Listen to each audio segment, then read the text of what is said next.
Good morning বন্ধুরা, সবাই কি করছো? সবাইকে গুড মর্নিং। তো আমি সকালবেলা ব্রেকফাস্ট করছি। তো কি ব্রেকফাস্ট করি রোজ দিনই ভাবি একটু ভিডিও করে তোমাদের দেখাবো। তো চলো আমি কি ব্রেকফাস্ট করছি তোমাদের একটু দেখিয়ে দিই। এই যে দেখো বন্ধুরা, খেজুর আছে, দাঁড়াও খেজুরটা ঢুকে গেছে, 4টে খেজুর। আর এটা কী বলো তো, নাম তো জানোই তোমরা, তরমুজ আর 2টো কলা।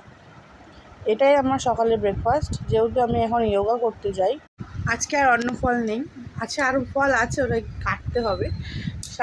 সকালবেলা কী খাই, শাকালু খাই, তরমুজ, কলা, তারপরে হচ্ছে যা যা ফল থাকে, আমাদের প্রত্যেকদিন ফল খেতে হয় সকালে উঠে। তো আমি 1 মাসে 6 কেজি ওয়েট লস করেছি। ভীষণ ভালো খুশির খবর, আমার কাছে খুশির খবর যে ওয়েট লসটা হয়েছে। যেটা চেষ্টা করলে মানুষের সবই হয়, এই জন্য আমিও পেরেছি করতে। সবটাই আমার স্যারের ক্রেডিট, যে স্যার আমাকে যেরকম বলেছে আমি সেরকমটা করার চেষ্টা করেছি, সেই জন্যই পেরেছি। 6 কেজি ওয়েট লস করেছি 1 মাসে। এই 6 কেজি ওয়েট লস হয়েছে। ফার্স্টে ওয়েট ছিল আমার 1 মাস আগে, মানে ফেব্রুয়ারির সামথিং 12 তারিখ আমি ওয়েট মাপি, তখন আমার 86 ছিল।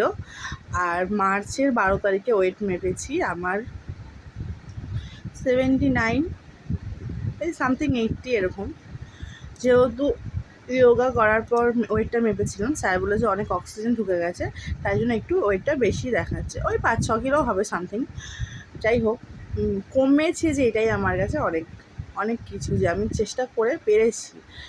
তো সকালবেলা আমি ফল খাচ্ছি, খেয়ে নিই। চলো টাটা।